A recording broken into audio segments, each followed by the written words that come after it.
Our story begins at a difficult time for the Israelites, who had suffered oppression by the Philistines for 40 years. In the city of Zorah, there lived a man named Manoah. From the tribe of Dan. His wife was barren and could not have children. One day, the angel of the Lord appeared to her and said, "You cannot have children, but soon you will become pregnant and give birth to a son. Be careful not to drink wine or any fermented drink, and avoid unclean foods.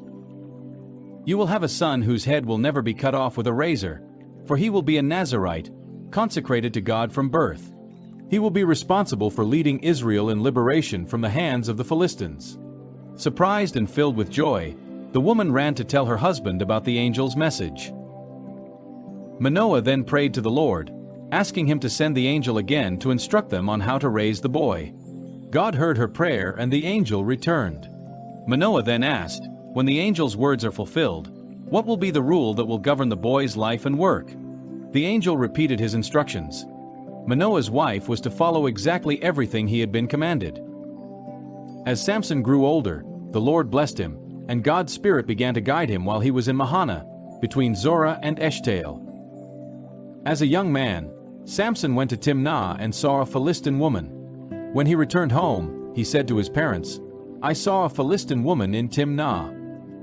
Now ask her to be my wife."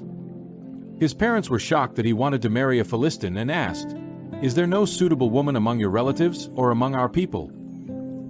Why do you want a wife from the Philistines, who are uncircumcised?" But Samson insisted, "Ask her to be my wife. She is the right choice for me." His parents did not know that this was part of the Lord's plan, who was looking for an opportunity to confront the Philistines.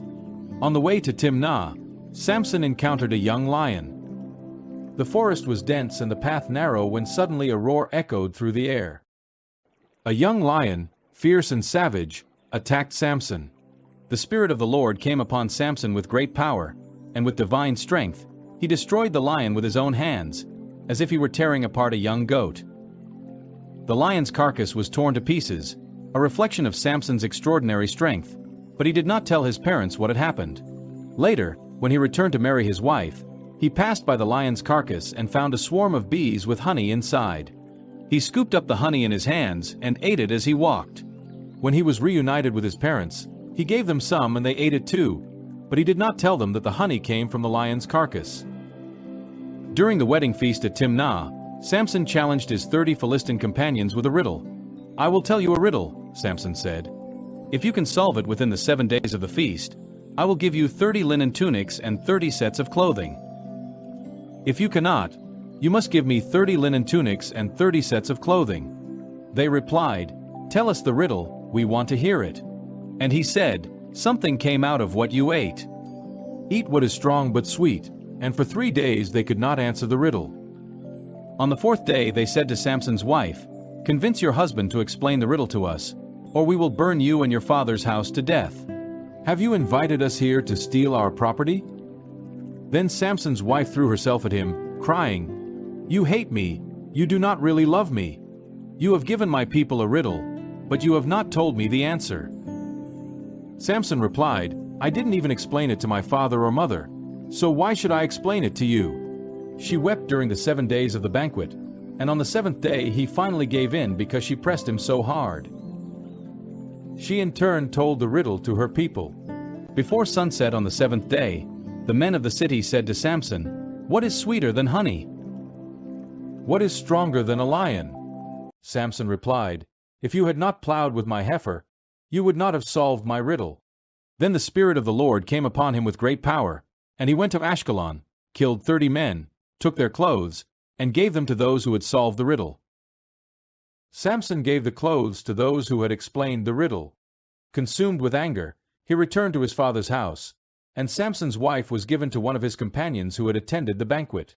Later, during the wheat harvest, Samson took a young goat and went to visit his wife. He said, "I will go to my wife's room," but her father would not let him in. "I was so sure that you hated her," he said, "that I gave her to your companion. Wouldn't your younger sister be more attractive? Marry her." Samson replied, "Now I have the right to take revenge on the Philistines, and I will really do them harm." So he went out and caught 300 foxes, tying them in pairs with their tails tied together. He tied a torch to each pair of tails, lit the torches, and released the foxes into the Philistines' grain fields. The fields caught fire, and the smell of burning grain filled the air, and the Philistines screamed as their crops were being destroyed. Samson burned the sheaves of grain, the fields, and the vineyards, including the olive groves. When the Philistines heard about this, they were told that it was Samson, Timnah's son-in-law, because his wife had been given to his companion. So the Philistines went up and burned down her house and her father's house. Samson said to them, "Because you have done this, I swear I will not rest until I have avenged myself on you." He attacked them fiercely and killed many of them. Then he went to a cave in the rock of Etam. The Philistines came up and camped in Judah. Spreading out near Lehi, the people of Judah asked, "Why have you come to fight against us?" They replied, "We have come to capture Samson, to do to him what he did to us." Then 3,000 men of Judah went down to the cave in the rock of Etam and said to Samson, "Don't you realize that the Philistines are our rulers? What have you done to us?" Samson replied, "I have done to them what they did to me." They said, "We have come to tie you up and hand you over to the Philistines." Samson said, "Swear that you will not kill me." They replied, "We will tie you up and hand you over to the Philistines alone." They replied, "We will not kill you." So they tied Samson up with 2 new ropes and let him out of the rock. As he approached Lehi, the Philistines advanced on him, shouting.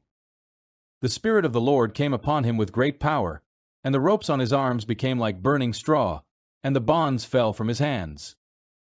Finding the fresh jawbone of a donkey, he took it and killed 1,000 men with it. The ground was covered with the bodies of the fallen, and Samson stood, bleeding but victorious, with the jawbone still in his hand. Then Samson said, "With the jawbone of a donkey I made them donkeys. With the jawbone of a donkey I have killed 1,000 men." When he finished speaking, he threw the jawbone away, and the place was called Ramah-Lehi. Feeling very thirsty, he cried out to the Lord, "You have given victory to your servant, but now must I die of thirst and fall into the hands of the uncircumcised." Then God opened a crevice in Lehi, and water gushed out. When Samson drank, his strength returned and he recovered. That is why the spring was called En-Hakkore, and it remains to this day. Samson once went to Gaza, where he saw an attractive woman and went in to spend the night with her. When the people of Gaza heard that he was there, they surrounded the place and waited for him all night at the city gate. They made no move during the night, saying, "In the morning we will kill him." But Samson remained there until midnight. Then he got up and took the city gates, with their 2 shutters, and tore them down, carrying them with him, complete with a crossbar. He lifted them on his shoulders and carried them to the top of the hill that faces Hebron. The power it took to tear down and carry the city gates was a great example of Samson's impressive strength and daring. Some time later, Samson fell in love with a woman in the valley of Sorek named Delilah. The rulers of the Philistines came to her and said, "See if you can entice Samson and find out the secret of his great strength, so that we can overpower him, bind him and subdue him. Each of us will give you 1,100 shekels of silver." Delilah asked Samson, "What is the secret of your great strength, and how can you be bound and subdued?" Samson replied, "If you tie me with 7 new bowstrings that have not been dried, I will become as weak as any other man." So the Philistine rulers brought 7 new bowstrings to Delilah, and she tied Samson with them, while men hid in the room.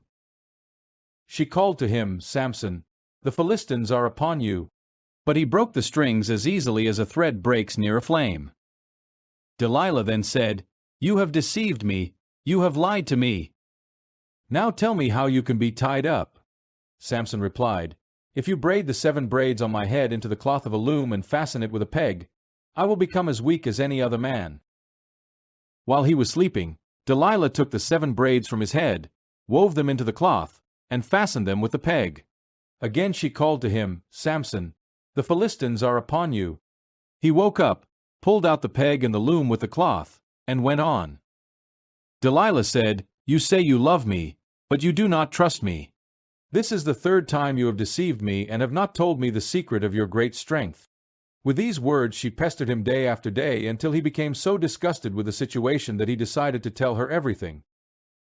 "No razor has ever been used on my hair," he said, "for I am a Nazirite, devoted to God from my mother's womb.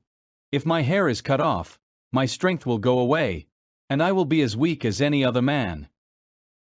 When Delilah saw that he had told her everything, she sent for the rulers of the Philistines. "Come back, he has told me everything." Then the rulers of the Philistines returned with the money in their hands. After laying Samson to sleep on her lap, Delilah called for someone to cut off the 7 braids of his hair, and began to subdue him. His strength left him. Then she called to him, "Samson, the Philistines are upon you." He woke up from his sleep and thought, "I will go out like the other times and get rid of them." But he did not know that the Lord had abandoned him. The Philistines gouged out Samson's eyes, took him to Gaza, bound him with bronze shackles, and put him to grind grain in prison. However, the hair on his head began to grow back after it was cut off. Meanwhile, the rulers of the Philistines gathered to offer a great sacrifice to their god, Dagon, and to celebrate, saying, "Our God has delivered Samson, our enemy, into our hands." When the people saw Samson, they praised their God, saying, "Our God has delivered our enemy into our hands, the one who destroyed our land and multiplied our deaths." As they were elated, they shouted, "Bring Samson to entertain us." And he presented himself before them. When they placed him between the pillars, Samson said to the servant who was guiding him, "Put me where I can feel the pillars that support the temple, so that I can lean on them." The temple was packed with men and women, and all the Philistine rulers were present. On the upper floor of the temple there were about 3,000 men and women watching Samson perform. Then Samson prayed to the Lord, "Sovereign Lord, remember me, please God, give me strength once more and let me." With a single blow, Samson sought revenge on the Philistines for their 2 eyes. He bent down to reach the 2 central pillars on which the temple was supported, placing his right hand on one and his left on the other. Samson said, "Let me die with the Philistines." Then he pushed with all his might, and the temple collapsed on the rulers and the entire crowd.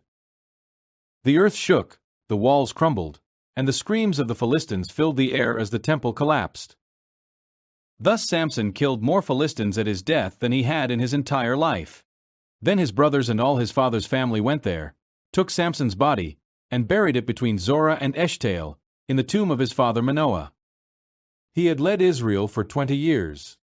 Samson's life is a powerful reminder of how God can use even imperfect individuals to accomplish his purposes. Samson's extraordinary strength was matched only by his human weaknesses, but in the end, he fulfilled his divine mission. Through his life, we learn about the importance of faith, the dangers of temptation, and the ultimate sovereignty of God. I hope you enjoyed Samson's story.